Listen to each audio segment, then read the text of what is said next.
ఆ మొక్కను చూసావా? ఇప్పుడే సర్కస్ నుంచి పారిపోయి వచ్చిన చింపాంజీలాగా ఉంది. కేసు పెట్టు, కేసు రిజిస్టర్ చేయి. అంబటి రాంబాబు ఫేక్ ఫోటోలు పెట్టాను, కేసు రిజిస్టర్ చేయి. నీలో ఇంత ఫైర్ ఉందని నేను ఎప్పుడు అనుకోలేదు బావా. నువ్వేంటి? నేనే అనుకోలేదు. పోలీస్ చేత పిలిపించు, వస్తా, చెబుతా ఈ సోర్స్ ఎక్కడి నుంచి వచ్చాయో చెప్తా. భయంతో వెనకడిగేసినప్పుడే సగం చచ్చావు, ఇంకేం పీకుతావురా? చెల్బే సాలే చల్. పవన్ కళ్యాణ్ గారు చెప్తేనే పెట్టుంటావు నువ్వు, ప్రెస్ మీట్ లేదు పెట్టవు. నేను అడుగుతా ఉన్నా, ఎక్కడ కనిపించలేదు? కేసులు భయపడతావా? 36 కేసులు పెట్టారు చంద్రబాబుని తిట్టానని, 18 రోజులు జైల్లో పెట్టారు. దేశం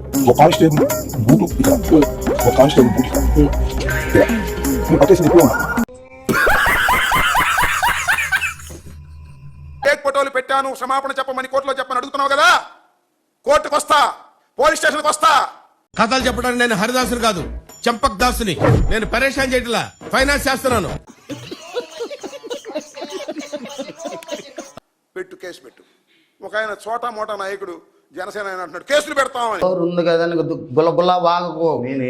మీకు సిగ్గుందా జనసేనకని అడుగుతా ఉన్నా. మేము పలకరించలేకపోయినా అంబటి రాంబాబు గారు, జగన్మోహన్ రెడ్డి గారు పలకరించారు, వారికి న్యాయం చేయడానికి దోహదపడ్డారని మీరు మమ్మల్ని శభాష్ అనాలి. జనసేన అధిపతి కొణిదెల పవన్ కళ్యాణ్ గారు వైఎస్ఆర్ కాంగ్రెస్ పార్టీ కులాల మధ్యన వైషమ్యాలు రెచ్చగొట్టడానికి సిద్ధంగా ఉంది.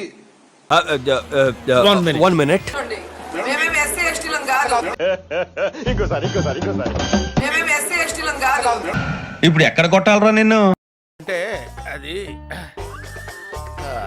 కులాలకి మధ్యన చిచ్చు పెట్టేది ఉంటే మీరు పెట్టాలి. చంద్రబాబు నాయుడు గారు పెట్టాలా, లేకపోతే పవన్ కళ్యాణ్ గారు పెట్టాలా? మీరే కదా. ఈశ్వరుడు నోరిచ్చాడు కదా అని చెప్పి ఇష్టం వచ్చినట్టు వాగేయడమే. వైఎస్ఆర్ కాంగ్రెస్ పార్టీ ఎప్పుడైనా కులాల పేరు ఎత్తిందా?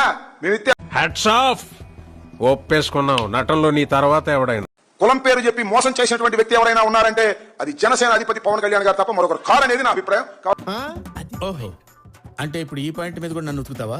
నేను ఏ పాయింట్ మీదనే కొడతాను రా, ఏ పాయింట్ మీదనే కొడతాను.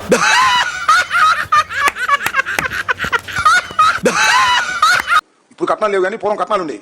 పెళ్లికి ముందు ఏం చెప్పేవాళ్ళు, ఉంగరం పెడతాం, గొలుసు పెడతాం, 2 ఎకరాలు ఇస్తాం అని చెప్పేవాళ్ళు. పెళ్లి 3 వేసిన తర్వాత తూచ్ అనేవాళ్ళు. అదేమంటే అక్కడ తిరిగి పో అనేవాళ్ళు. చంద్రబాబు సామెత ఈయన సామెత అదే కదా.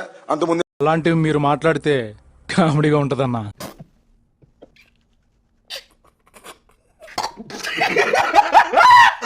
"420 కూటమిది, అందరినీ మోసం చేసే కూటమిది, మోసపూరితమైన కూటమిది."